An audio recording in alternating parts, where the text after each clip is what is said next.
ಎಲ್ರಿಗೂ ನಮಸ್ಕಾರ. Welcome to RPSL family. ನಾನಿವತ್ತು ಒಂದು ಒಳ್ಳೆ ಟಿಪ್ಸ್ ಹೇಳ್ತಾ ಇದ್ದೀನಿ. ಬೆಳ್ಳಗಾಗಬೇಕು ಅಂದರೆ, ಸ್ಕಿನ್ನು ಶೈನಿಂಗ್ ಆಗಬೇಕು ಅಂದರೆ, ಟ್ಯಾನ್ ರಿಮೂವ್ ಆಗಬೇಕು ಅಂದರೆ ಓಮ್ ರೆಮಿಡಿ ಹೇಳ್ತಾ ಇದ್ದೀನಿ. ಒಂದು 2 ಟೇಬಲ್ ಸ್ಪೂನು ಮೊಸರು, 1.5 ಟೇಬಲ್ ಸ್ಪೂನು ಕಡಲೆ ಹಿಟ್ಟು, 1 ಟೇಬಲ್ ಸ್ಪೂನು ಅರಿಶಿನ ಪುಡಿ,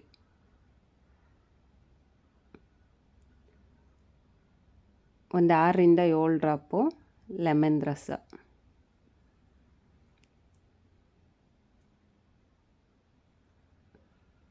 ಟೊಮೊಟೊ ಕೂಡ ಸೇಮ್.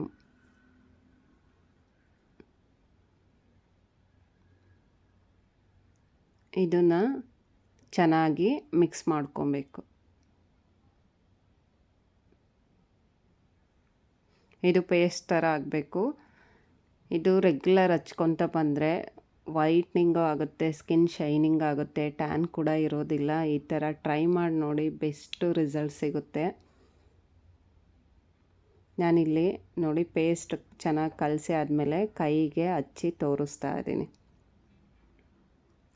ಟೊಮೊಟೊ ಕಟ್ ಮಾಡಿದ್ವಲ್ಲ ಅದರಿಂದನೇ ನಾನು ಪೇಸ್ಟನ್ನು ತೊಗೊಂಡು ರಬ್ ಮಾಡ್ತಾ ಇದ್ದೀನಿ. ಈ ಥರ ನೋಡಿ ಒಂದು 2ರಿಂದ 3 ನಿಮಿಷ ರಬ್ ಮಾಡ್ಕೊಬೇಕು.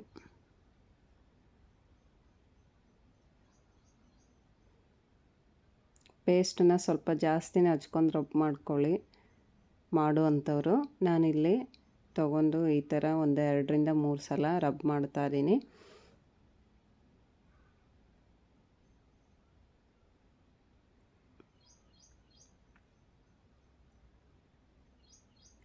ಈ ಥರ ಹಚ್ಕೊಳೋದ್ರಿಂದ ತುಂಬ ಜನಕ್ಕೆ ಆಸೆ ಇರುತ್ತೆ, ಅಥವಾ ಪಾರ್ಲರ್ಗೆ ಹೋಗ್ಬೇಕನ್ನೋ ಅವಶ್ಯಕತೆ ಇರೋದಿಲ್ಲ. ಮನೆಯಲ್ಲೇ ಬೆಸ್ಟ್ ರೆಮಿಡಿ ಅಂತ ಹೇಳ್ಬೋದು. ಇದನ್ನು ಮಾಡಿ ಟ್ರೈ ಮಾಡಿ ನೋಡಿ, ಖಂಡಿತ ರಿಸಲ್ಟ್ ಸಿಗುತ್ತೆ. ವಾರದಲ್ಲಿ 2ರಿಂದ 3 ಸತಿ ಬೇಕಾದರೂ ಹಚ್ಬೋದು, ಟೈಮ್ ಇಲ್ಲ ಅನ್ನೋರು, ರೆಗ್ಯುಲರ್ ಮಾಡೋಕ್ಕಾಗಲ್ಲ ಅನ್ನೋರು. ನೋಡಿ, ಒಂದು 3ರಿಂದ 4 ನಿಮಿಷ ಈ ಥರ ರಬ್ ಮಾಡಿ ಆದಮೇಲೆ ನಾನು ಒಂದು 5 ನಿಮಿಷ ಹಾಗೆ ಬಿಟ್ಟು ಇದನ್ನು ಒಂದು ಕಾಟನ್ ಬಟ್ಟೆಯಲ್ಲಿ ಒರೆಸಿ ತೋರಿಸ್ತಾ ಇದ್ದೀನಿ. ಈ ಕೈಯಲ್ಲಿ ಗೊತ್ತಾಗಲ್ಲ, ಅದಕ್ಕೋಸ್ಕರ ಇದು ಲೆಫ್ಟಲ್ಲಿ ಹಚ್ಚಿದ್ದೀನಿ. ನಾನು ರೈಟ್ ಕೂಡ ಕೈ ತೋರಿಸ್ತೀನಿ, ರಿಸಲ್ಟ್ ನಿಮಗೆ ಗೊತ್ತಾಗುತ್ತೆ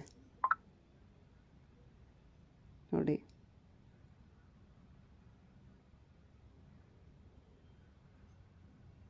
ತುಂಬಾ ಚೆನ್ನಾಗಿ ಬರುತ್ತೆ.